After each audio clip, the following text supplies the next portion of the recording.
모르면 어렵고 알면 쉬운 복지 서비스를 좀 더 쉽게 알려드립니다. 복지 서비스 정보 채널 복지도사. 장애인 되고 나서 받는 혜택 중에 장애인연금 수당 이런 거 들어봤어?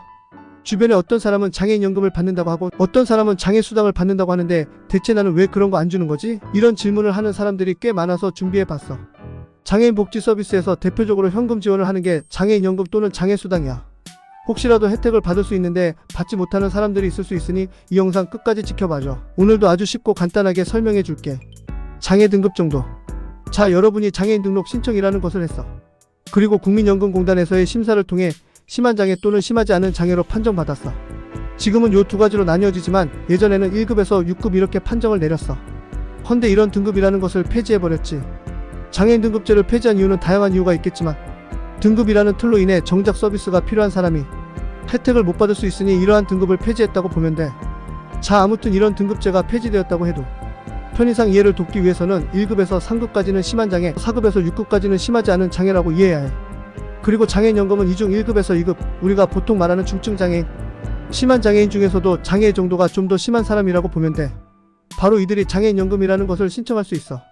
근데 무조건 1에서 2등급을 받았다고 해서 주는 건 아니야. 소득인정액 기준. 소득 재산을 월 소득으로 환산하는 것을 소득인정액이라고 하는데 소득인정액 기준이 또 있어. 장애인연금 소득인정액 기준은 기초수급자 기준에 비해 덜 까다로운 편이야. 기초수급자는 보통 집이 자가인 경우에는 신청하기 어렵지만 장애인연금은 그렇지 않아.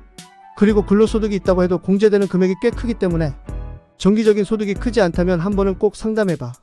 물론 집이 몇 채, 재산이 엄청 많으면 거의 안 되겠지? 아참, 그리고 기초수급자는 등본상 함께 있는 가구원의 소득 재산을 보지만 장애인연금 같은 경우에는 본인과 배우자까지의 소득 재산을 보는 거 꼭 알아둬. 신청할 때 필요한 건 신분증, 통장, 만약 집이 전월세라면 임대차 계약서가 필요하고 본인과 배우자의 서명이 꼭 필요해. 그냥 기초수급자처럼 집이 있어서 신청 안 된다, 소득이 있어서 안 된다, 그렇지는 않다는 거. 그래서 아주 부자가 아니면 신청해봐도 된다는 거 정도만 알고 있어. 그리고 장애인연금은 장애수당보다 좀 더 큰 금액을 줘.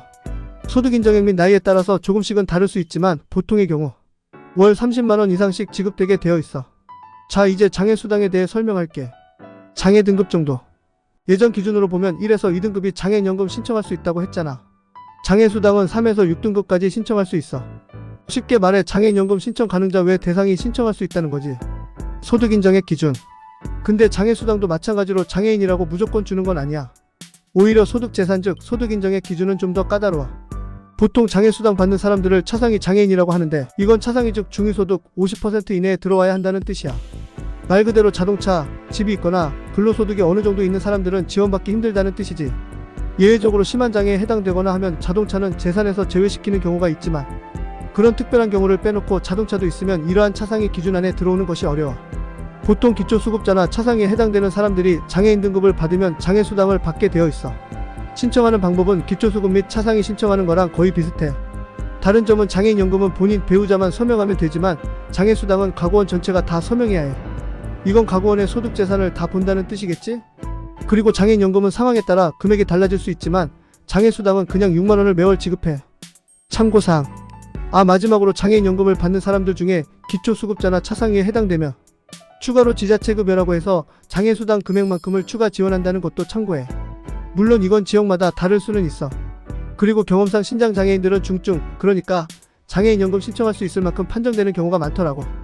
본인이 신장장애로 신청해서 등급을 받았다고 하면 담당 공무원에게 장애인연금에 대해서 꼭 물어봐. 뭐 당연히 공무원들이 알아서들 잘 해주겠지만 놓치고 지나갈 수도 있잖아. 어떻게 좀 쉽게 이해가 됐는지 모르겠어. 오늘 영상은 여기까지이고 혹시 궁금한 사항 있으면 댓글 달아줘도 좋아.